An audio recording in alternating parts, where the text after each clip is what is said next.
Welcome to Manjira TV.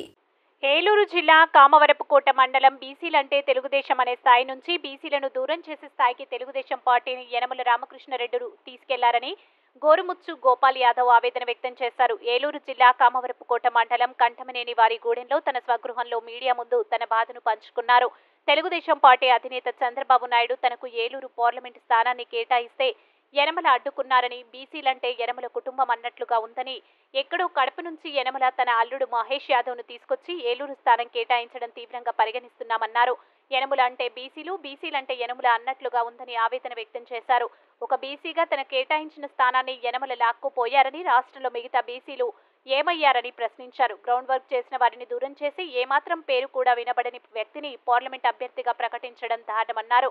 తన భార్యకు బాగోక ఆసుపత్రిలో ఉంటే 2 రోజులు తమను ఎవరు కలవలేకపోయారని, దాన్ని ఆసరాగా చేసుకుని యనమల గోపాల్ యాదవ్ పారిపోయాడని, పుకార్లు పొట్టించి తనకు సీటు రాకుండా చేశారని అన్నారు. యనమల బీసీలను తొక్కేస్తున్నారని, ఇదే కొనసాగితే తెలుగుదేశంలో బీసీ అనేవాడే లేకుండా పోతాడని ఆవేదన చెందారు. రాజకీయం అంటే ప్రజా సంక్షేమం అనుకున్నానే తప్ప యనమల కుటుంబమే రాజకీయమని గుర్తించలేకపోయానని అన్నారు. చంద్రబాబు నాయుడు బీసీలను గుర్తించి తగిన ప్రాతినిధ్యం ఇవ్వకపోతే బీసీలు తెలుగుదేశం పార్టీకి పూర్తిగా దూరమయ్యే ప్రమాదం ఉందని హెచ్చరించారు. ఢిల్లీకి లేదు రేపొద్దున గోరుముచ్చు గోపాల్ యాదవ్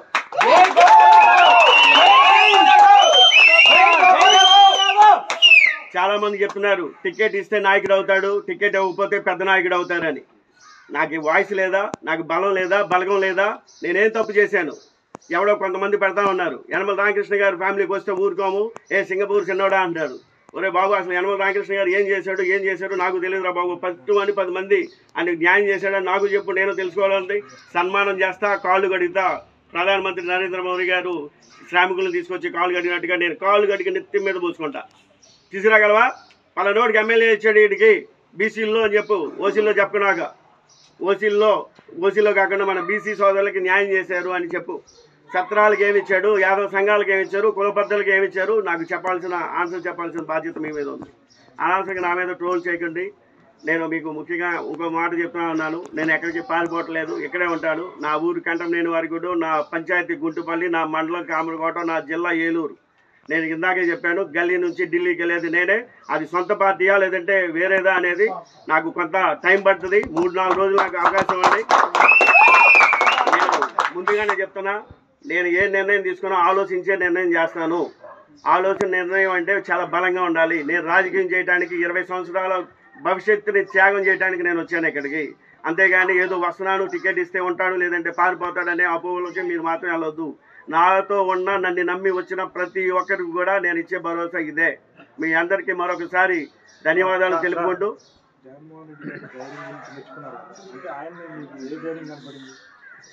ధైర్యం అంటే ఇక్కడ ఒకటి చెప్పాలండి. మన పార్టీలకు అతీతంగా ఏ పార్టీలో ఉన్నా మంచి జరిగింది అంటే నేను కరాఖండిగా మంచి చేశాడనే మాత్రమే చెప్తా. దాన్నే నేను చెప్పాను. అంటే ఆ రోజున మరి ఎంపీలు మరి నిజం కాదా? నేనంటే మీకు ఎందుకు అంత ఉలుకు? 19 స్థానాల్లో 11 స్థానాలు బీసీలకు ఇచ్చిన మాట వాస్తవం కాదా?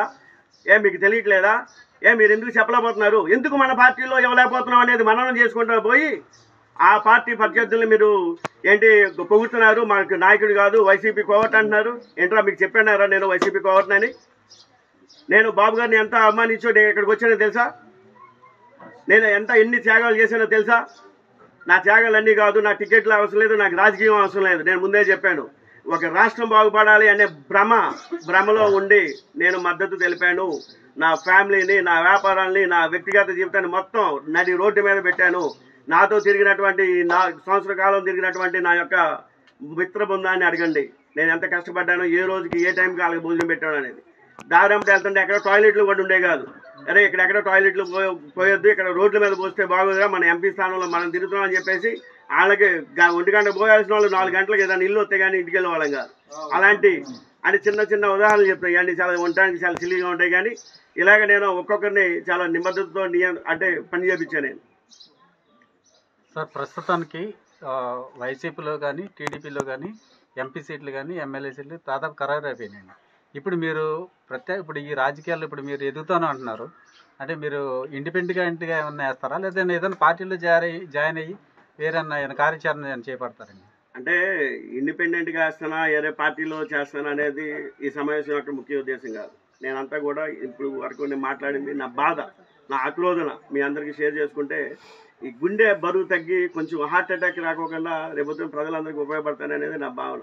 ఇదే భావన నా భార్యలో ఉంది. అంటే నేను ఇట్లన్నింటిని చూసి నేనేమైపోతాను వాళ్ళేమైపోతాను అని చెప్పేసి ఒక బాధ ఉంటుంది. ఎందుకంటే మనందరం ఒక పూట తినేసి బతికి చదువుకొని కష్టపడి కాయ కష్టాలు పెట్టి ఎదిగిన వాళ్ళు. అంటే అడ్డదారులు బాబులు సంపాదిస్తూ తాతలు సంపాదిస్తూ మనకి పేరు రాలా. నేను ఇందాక చెప్పాను, నాకు ఎవరు గాడ్ ఫాదర్ లేరు. ఇదివరకు లాగా నా ఇల్లు అలా ఉండేది. ఈ 3 అంతస్తులు కట్టానంటే ఇదంతా కాయ కష్టం. నేను షార్ట్ కట్స్ లైఫ్లో నేను ఎత్తుకోలే.